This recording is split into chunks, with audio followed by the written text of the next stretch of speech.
Hello! Welcome back to my library.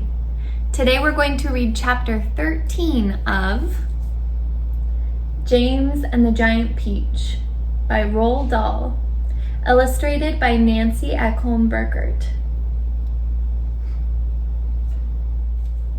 Chapter 13.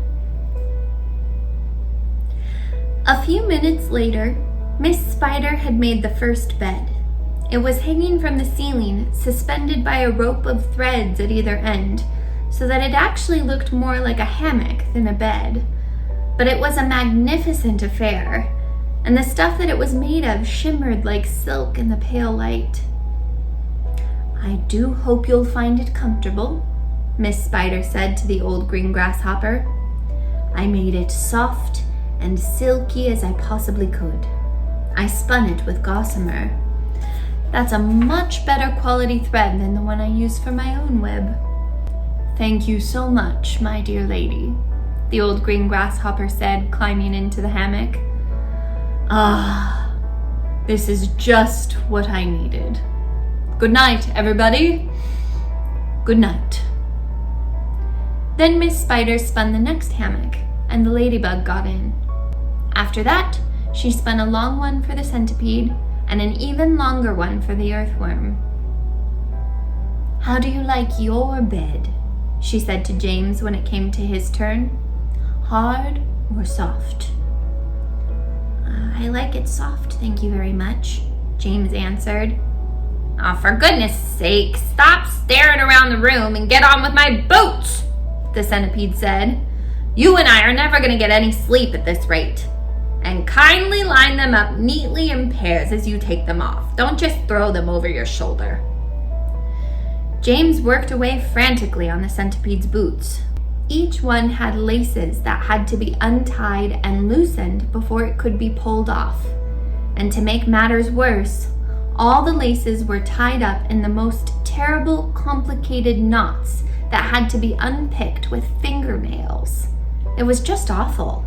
It took about 2 hours, and by the time James had pulled off the last boot of all and had lined them up in a row on the floor, 21 pairs altogether, the centipede was fast asleep. "Wake up, centipede," whispered James, giving him a gentle dig in the stomach. "It's time for bed." "Thank you, my dear child," the centipede said, opening his eyes. Then he got down off the sofa and ambled across the room and crawled into his hammock. James got into his own hammock, and oh, how soft and comfortable it was compared to the hard, bare boards that his aunts had always made him sleep upon at home. "Lights out," said the centipede drowsily. Nothing happened. "Turn out the light," he called, raising his voice. James glanced around the room, wondering which of the others he might be talking to, but they were all asleep. The old green grasshopper was snoring loudly through his nose. The ladybug was making whistling noises as she breathed, and the earthworm was coiled up like a spring at one end of his hammock, wheezing and blowing through his open mouth. As for Miss Spider, she had made a lovely web for herself across one corner of the room, and James could see her crouching right in the very center of it, mumbling softly in her dreams. "I said, turn out the light!" shouted the centipede angrily. "Are you talking to me?" James asked him. "Of course I'm not talking to you," the centipede answered. "That crazy glowworm has gone to sleep with her light on." For the first time since entering the room, James glanced up at the ceiling, and there he saw a most extraordinary sight. Something that looked like a gigantic fly without wings. It was at least 3 feet long, was standing upside down with its 6 legs in the middle of the ceiling, and the tail end of this creature seemed to be literally on fire. A brilliant greenish light, as bright as the brightest electric bulb, was shining out of its tail and lighting up the whole room. "Is that a glowworm?" asked James, staring at the light. "It doesn't look like a worm of any sort to me." "Of course it's a glowworm," the centipede answered. "At least that's what she calls herself. Although actually you are quite right. She isn't really a worm at all. Glowing worms are never worms. They are simply lady fireflies without wings." "Wake up, you lazy beast!"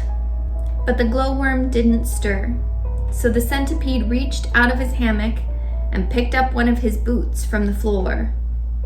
"Put out that wretched light!" he shouted, hurling the boot up at the ceiling. The glowworm slowly opened one eye and stared at the centipede.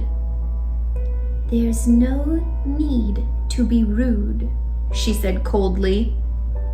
"All in good time." "Come on, come on, come on!" shouted the centipede, "or I'll put it out for you." "Oh, hello, James," the glowworm said, looking down and giving James a little wave and a smile. "I didn't see you come in. Welcome, my dear boy. Welcome. And good night." Then, click, out went the light. James Henry Trotter lay there in the darkness with his eyes wide open, listening to the strange sleeping noises that the creatures were making all around him, and wondering what on earth was going to happen to him in the morning. Already, he was beginning to like his new friends very much. They were not nearly as terrible as they looked. In fact, they weren't really terrible at all. They seemed extremely kind and helpful in spite of all the shouting and arguing that went on between them. "Good night, old green grasshopper," he whispered. "Good night, ladybug. Good night, Miss Spider." But before he could get through them all, he had fallen fast asleep. And that's the end of chapter 13. Do you have a favorite kind of insect? Maybe they're one of the insects in the book or a different kind of insect? Make sure you like and subscribe so you're here for the next chapter. See you soon.